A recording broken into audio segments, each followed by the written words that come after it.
And so we're back with more on the Verge. We're still here with Young Figures. So um, let's just talk a little bit more about your process, your beat selection. How do you pick your Okay, beats? so I look more like a lot of the stuff, like if the drums like are on point. I like a lot of piano stuff, like melodies, like a lot of melodic stuff. Like I really like chords. Yeah, also like house music and like a lot of like other music like that. Like I said, like my dad put me onto a lot of that type of music. Yeah, Where it's that's a just like Chicago thing. yeah, so it's like a lot of that stuff. I just like when he's playing it in the radio or whatever it is, I was like, yo, what is this? And then he would show me, or he would give me the cassettes or like even the mixes and stuff. And like if there's something that I really like, I'll look back for that song or whatever it is, the file, and I'll try to use it any way I can. So yeah. Yeah.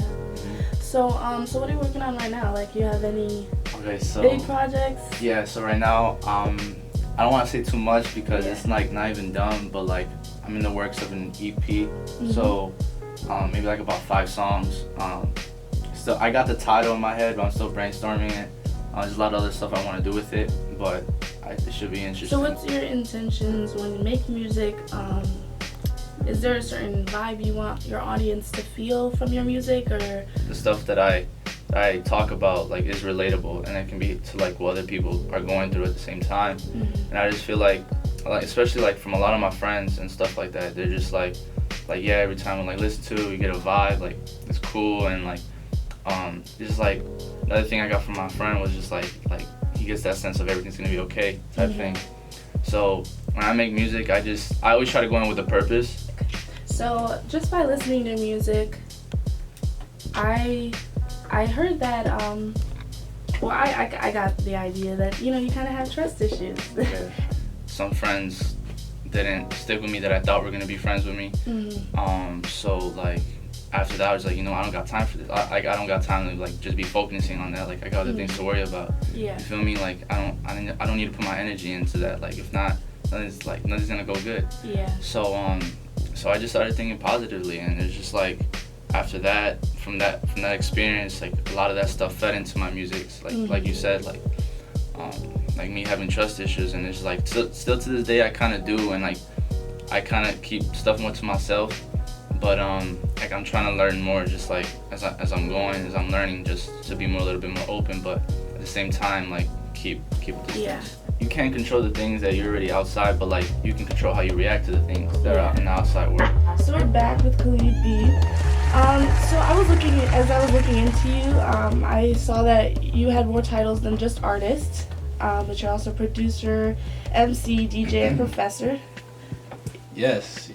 I like to think of myself as like a jack of all trades, master of none. Yeah. Still learning and everything, but yeah, I teach at Columbia College here in Chicago. I've been doing music from a production and like management standpoint for a long time, like over 10 years really, but I've just now gotten into my solo artistry over probably like the past 3 years. How do you think all those titles or all those things like represent who you are? That's a good question. Overall, I think I'm just a teacher, somebody that inspires people through my work. Even though I hold all these different titles, like I think of my as a DJ, I'm like teaching people about music, and like putting them on, putting them on the different songs. And then as a teacher at Columbia, I am a teacher there. But even in my day job, working with clients and things like that, like I feel like I'm teaching them about the culture and things like that. So overall, I just kind of look at myself as a teacher and somebody that like likes to inspire people. So. How do you think people view your music? Like if they did not know you, they didn't know all the things that you were involved in or all the things that you cared about, how would they just listen to your music? Based on the response I get from people and like from my shows, I think that a lot of people instantly get that African, global vibe, that I try to portray in my music, and they definitely get a sense of community in my music too, and just like feel good vibes. Like I call my music like happy trap. It's like it's a bang, like 808 feel, but you still like it's not dark. Yeah, it puts you in a good mood. Yeah, it puts you in a good mood, puts you in a good place, and hopefully you get a few gems out of the lyrics that I'm spitting or whatever. So and having that experience of being a first generation African, like you go through the black experience, but also you have your first generation friends where at home you have the African experience too. So I try to bring together with my music, and Afrobang is like fusing those cultures together through music and like through the sound. So that's why you hear a lot of like West African rhythms and like Caribbean influences in my sound and my voice and how I change it up. And then I might just go straight to some trap, more contemporary feel. So I try to do that with my music and my voice. So that's why I try to switch up the flows a lot and everything, just to kind of like infuse the culture in it and just bring it together through the sound. So so yeah, Afrobang is basically fusing West African, Caribbean, really just like sounds from across the diaspora into contemporary hip hop and trap music. Hence the bang, at the end of the title. So really the idea was, to bring the people together through music. And a lot of the times in the black community, there's a psychological divide between African Americans and Africans. Just because of a lot of things, like colonization, just like not communicating with each other and understanding the cultural nuances, and not even just like not understanding our actual heritage, just because we weren't taught that in schools. There's not a lot of resources for that. But now there's, this movement of like rebranding what African is and what it means to be African. So with Afrobang, it's not just like music. We also do events and experiences that all center around the same mission of like bringing people together. Growing up, I listened to a lot of like Spanish music, like merengue, salsa, all that stuff. And then just like, I think after 4th, 5th grade, I started listening to rap because my stepbrother put me on. So I was listening to a lot of like Eminem and like old stuff like that, like 2000 stuff a lot, and like Tupac and Biggie, all that stuff. So I feel like definitely like after 5th, 6th grade, like 7th grade, because my stepbrother lived with my dad, so it was my stepmom, my dad, and him, and my stepsister. So they moved to Miami, and then after that I kind of just like didn't have nobody to go to for like music wise, so I kind of just like did my own research ever since. So definitely like a lot of producers like Metro Boomin, Kenny Beats, like 808 Mafia, like the Atlanta scene definitely inspired me a lot.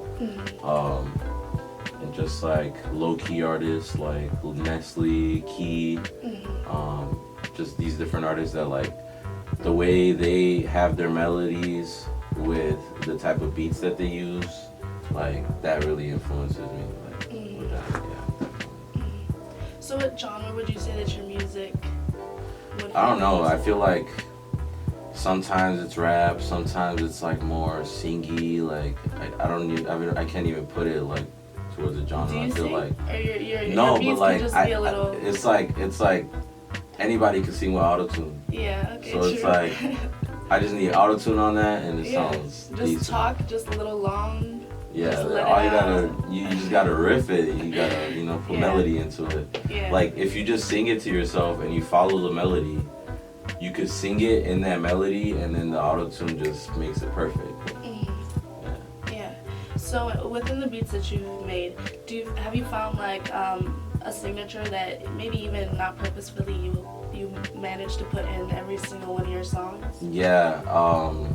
People only listen to music for the words, like what or the feeling of it, but they don't really break it down. Like I think producers listen to music like with a different ear, because they format their own stuff so they can listen to everything else formatted in the same way. So there's like different perks and different like little background noises that I use in like a lot of my beats that like people don't really like know, but I add it for texture. Yeah. You can hear it, the difference. Yeah. We'll have a song recorded and done, and then like I'll go back to it if it's not done, and then fix it, and then I'll add other stuff or take off stuff that I didn't like. Just like listen to it with a new ear, basically. So, what's coming up next for you? Are you working on any big projects or anything you can let us know? I'm trying to finish trying to do like an EP, like a 5 to 7 track EP, and then have that ready by the summer so I could drop it around fall time. But this whole summer we're pushing KSAF stuff, so we have a lot of shows coming up that he's opening up for. We have NLE Choppa that we're doing, I think it's tomorrow actually. Tomorrow night we have a NLE Choppa show at the Forge, and we're gonna That's why he's gonna be performing with Polo G. Yeah, we're gonna do Polo G at the patio right there on Irving.